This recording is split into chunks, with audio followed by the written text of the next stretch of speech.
Wala. Nakalimutan mo na ang ginawa mo sa akin. Bakit mo niligtas sila, Reggie? Mukhang mahaba ang ipapaliwanag mo sa akin. Hindi pa tayo pa.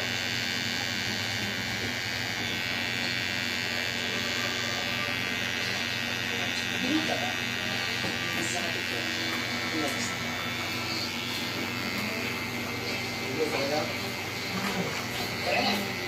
Tayo pa.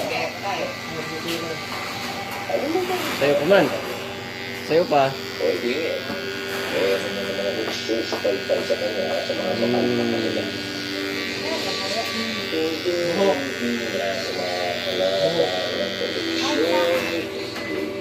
Kahit dami pang doon niya, hindi na ayos sa umikot naman bigyan ng agad ng butas.